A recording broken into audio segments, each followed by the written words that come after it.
Et salut à vous toutes et tous qui me regardez, soyez les bienvenus dans cette partie 2 sur la préfecture du département de... Mais que dis-je? Paris est elle-même son propre département. Vous vous rendez compte?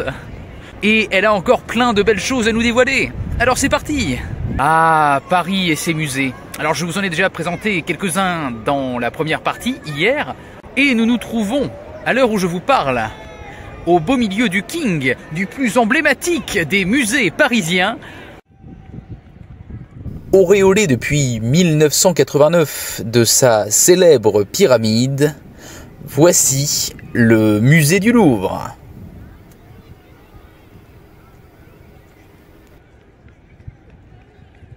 Et c'est pas tout, les amis. On se trouve au cœur du plus grand musée du monde, hein, et de loin, hein, avec ses plus de 73 000 mètres carrés de galeries. Ouais, j'ai eu à plusieurs reprises l'occasion de m'y introduire. Et ce que je veux dire, c'est que je prends littéralement du plaisir à me perdre à l'intérieur, hein, vraiment. Tant le lieu regorge de surprises. Toujours un plaisir de rentrer à l'intérieur et puis de commencer comme ça une visite un petit peu à l'improviste et de se laisser surprendre en fait sans but précis.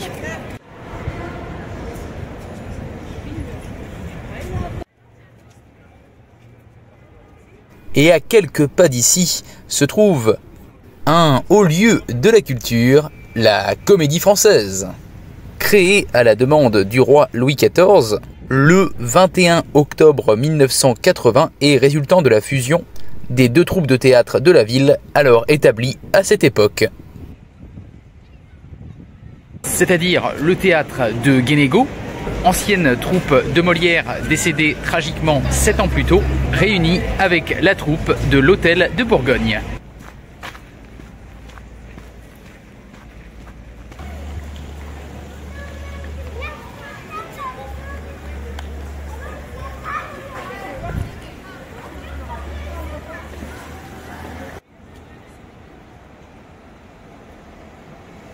Remontons petit à petit vers le nord de la ville, où nous pouvons retrouver, aux côtés de la plus célèbre rue du Monopoly, un autre monument culturel phare de la ville lumière,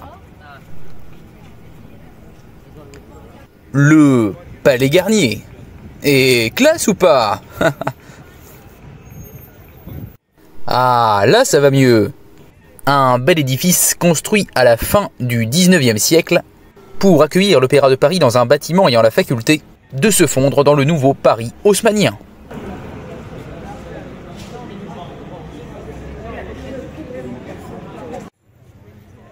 Et la culture parisienne se traduit aussi avec l'art du cabaret. Nous avons là face à nous le plus célèbre de Paris, mais aussi le plus grand du monde, et oui, le Moulin Rouge. En tout cas, ici on ne nous vend pas du rêve, son nom reflète bien son apparence.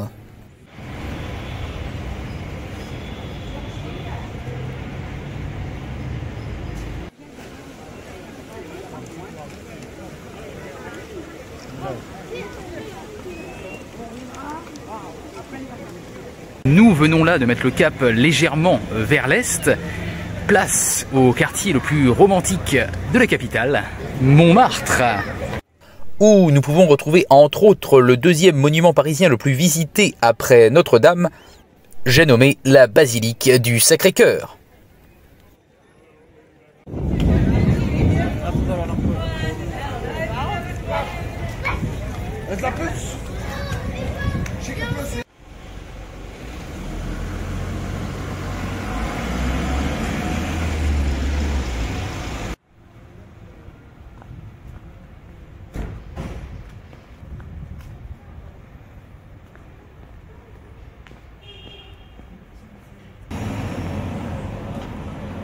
Ah, et comment parler de Montmartre sans aborder ces artistes d'hier et d'aujourd'hui, avec notamment celle qui fut peut-être sa plus grande icône.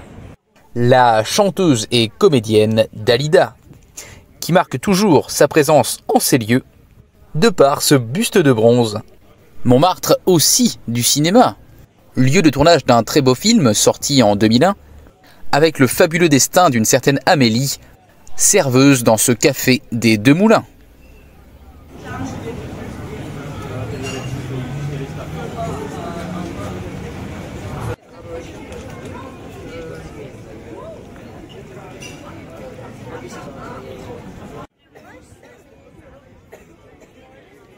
Ah oui, et Montmartre s'illustre aussi avec le troisième art.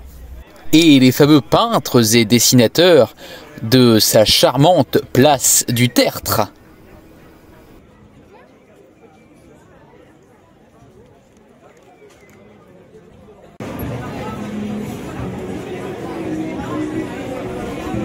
Bon, vous le savez tout aussi bien que moi, toutes les bonnes choses ont une fin. Et cette vidéo n'est malheureusement pas une exception à la règle. J'espère que cette deuxième partie, sous les couleurs de l'art et de la culture, aura su vous plaire.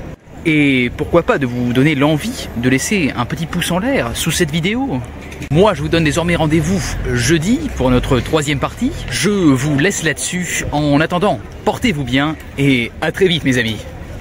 Psst, et toi, pour ne rien manquer de l'aventure, je t'invite à t'abonner à cette chaîne YouTube et à me suivre sur les réseaux qui s'affichent ici. Allez, bisous, bisous.